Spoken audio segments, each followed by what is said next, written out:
हमारे जो समझ लेके कहीं ना कहीं कोताहियाँ, कुछ ऐसी चीज़ें या ऐसी एक माजी में भी होने वाले तमाम मामला जिनकी वजह से हमारे प्लेयर्स डेवलप नहीं हो सके अभी तक। हाफिज़ साहब, बहुत सारे मैं देख रही हूँ कि फॉर्मर क्रिकेटर्स हैं, सलमान बट, कामरान अकमल, रमीज़ राजा, बहुत सारे लोगों ने जो है वो पॉइंट रेस किए हैं हमारी ये क्रिकेट का जो हमें शिकस्त हुई है बांग्लादेश वाली, इसके ऊपर बात करते हुए। बहुत लंबा अरसा नहीं हो गया, हारते जा रहे हैं, कोई जीत की कोई उम्मीद भी नहीं नज़र आ रही है, कोई सक्सेस नहीं है। देखिए, बात यह है मीरब के सबसे पहले आप गलती तस्लीम करते हैं। अगर आप इस्लाह चाहते हैं, अगर आप बेहतरी चाहते हैं तो आप गलती तस्लीम करते हैं।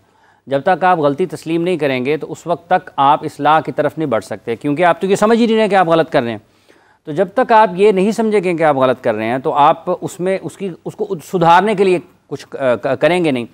तो ये बुनियादी मसला पाकिस्तान के क्रिकेट का इस वक्त है कि लोग ये समझते हैं कि शायद टॉप क्रिकेटर्स आ जाएंगे तो पाकिस्तान की क्रिकेट ठीक हो जाएगी।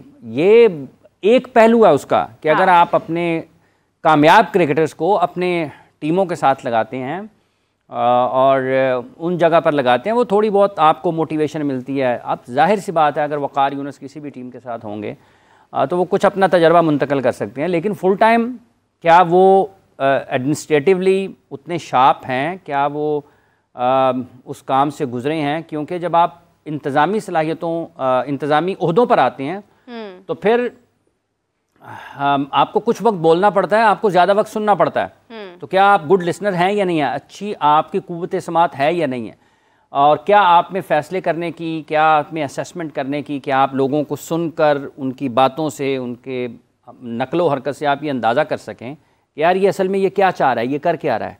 क्योंकि लाजिम नहीं है कि सब लोग, अगर आप ईमानदार हैं, यार आप बहुत जज्बे के साथ, जोश और जज्बे के साथ काम कर रहे हैं, तो लाजिम नहीं है कि सारे इर्द गिर्द में आपके आप जैसे लोग होंगे।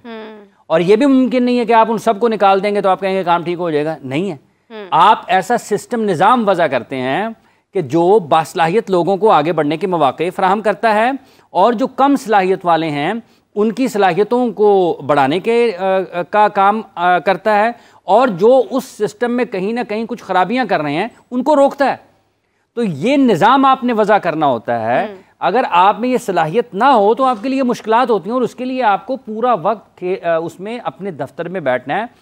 फाइल्स, आपने किसी की रिपोर्ट लिखनी है, किसी की लिखी रिपोर्ट के ऊपर उसमें से वो चीज़ें निकालनी है जिसके ऊपर आपने इम्प्लीमेंटेशन की तरफ जाना है। ठीक है, कौन सी आपके उसके ख्याल में ठीक है, कौन सी उसके ख्याल में ठीक नहीं है। तो ये सारा काम आपको सिर्फ क्रिकेट खेलने से नहीं आ सकता। हाँ, ये बात ठीक है कि अगर आप कैप्टन रहे, आपने लंबे अरसे तक कप्तानी की और आप कामयाब रहे, तो आपको प्लेयर्स मैनेजमेंट आ जाती है, आप असेस करने की, जायज़ा लेने की और फैसला करने की सलाहियत से आप वाकिफ़ हो जाते हैं, आपको पता चल जाता है। लेकिन ये आपके दफ्तरी मामलात को चलाने में और दूसरे चीज़ों में ज़रा बड़ा मुख्तलिफ है।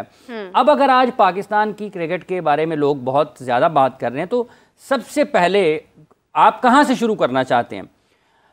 पाकिस्तान में गुज़श्ता चंद बरसों में आप देखें कि सकलैन मुश्ताक, मोहम्मद यूसुफ, मिसबाहुल हक, वक़ार यूनुस, मोहम्मद अकरम, मोहम्मद यूसुफ, और इसके अलावा अज़हर महमूद, और इसके अलावा अगर कोई मैं नाम भूल जाऊं तो उसके लिए मैं मादर चाहूँगा। लेकिन ये क्या बड़े नाम नहीं है? बिल्कुल। तो क्रिकेट तो आपकी ठीक नहीं हुई ना। तो आपको समझ आनी चाहिए कि ये सिर्फ जो है, ये क्रिकेट बड़े नामों से ठीक नहीं होनी है, ये काम करने से ठीक होनी है। जब तक किसी में जुर्रत इनकार ही नहीं होगी, और भाईजान बस आपका ये काम है, आप जाएं बाबा, थैंक यू वेरी मच, बहुत शुक्रिया, मुझे मेरा काम करने दें। हाँ। या ज़बरदस्ती आपको कोई काम दिया जाए, जैसे मेंटोर वाला मामला है। मेरा ज़ाती तौर पर ये ख्याल है कि वक़ार यूनुस साहब को मेंटोर पाकिस्तान की चैंपियंस कप में किसी टीम का नहीं बनना चाहिए। ठीक है, आपको एक एडवाइजरी रोल में रहा गया, वहां पर रहें। अगर वो नहीं पाकिस्तान क्रिकेट बोर्ड के साथ आप चल पाते, या पाकिस्तान क्रिकेट बोर्ड आपके साथ नहीं चल पाता है, तो फिर आप कहेंगे ठीक है, जो लोग आप लाना चाहते हैं लाएं। इसी तरीके से सरफराज अहमद अभी खेल रहे हैं, पाकिस्तान के स्क्वाड का हिस्सा ना बांग्लादेश के खिलाफ। कौन जानता है कि दूसरे टेस्ट मैच में अगर मोहम्मद रिजवान को खुदा न खास्ता कुछ हो जाए और वो ना खेलें, सरफराज खेल रहे होंगे, तो आपके मेंटोर अभी शाहीन्स में भी हैं। हाँ, अभी क्रिकेट भी खेले, शाहीन्स में भी खेले पहला। तो आप क्या लोगों को पैगाम देना चाह रहे हैं? इससे पहले क्या सरफराज ने कोई कोचिंग कोर्स किया, कोई और काम किया, किसी जगह पर मरहलावार आप ऊपर आए? नहीं, यही हाल शोएब मलिक का। आपने किस बुनियाद पर, कहां से, अभी वो तो लीग क्रिकेट खेलते हुए नजर आ रहे हैं और अभी आप उनको सिलेक्ट करें, हो सकता है वो पाकिस्तान टीम के लिए कहें ठीक है मैं खेल लेता हूं। तो आपने क्या ऐसा निज़ाम वज़ा किया है? आप इनकी सलाहियतों से फायदा उठाएं, बिल्कुल उठाएं, मरहलावार आए, जैसे ये क्रिकेट खेलते हुए आए हैं। क्लब खेली, उसके बाद कोई और डिस्ट्रिक्ट खेली, फिर जूनियर क्रिकेट खेली, फिर अंडर 19, फिर फिर फर्स्ट क्लास, फिर A team, first class, Pakistan team, एक मरहलावार आए हैं ना। ये थोड़ा है कि घर से उठे हो पाकिस्तान की टीम में चले गए।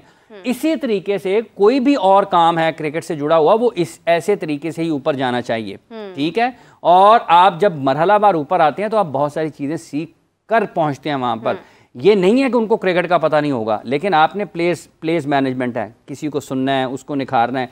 जब आप 5-4 साल सिस्टम में रहते हैं ना, तो आपको उस वक्त जो अंडर 13 खेल रहा होगा, 5 साल के बाद वो अंडर 19 खेल रहा होगा, आपको उन सब का पता होगा कि बैकअप क्या है। हाँ। और उन 5 वर्षों में जो आपके उस वक्त जो अंडर 19 खेल रहे होंगे, जब आपने ज्वाइन किया होगा किसी टीम को, एज ग्रुप को, वो उस वक्त फर्स्ट क्लास खेल रहे होंगे या पाकिस्तान टीम की तरफ खेल रहे होंगे।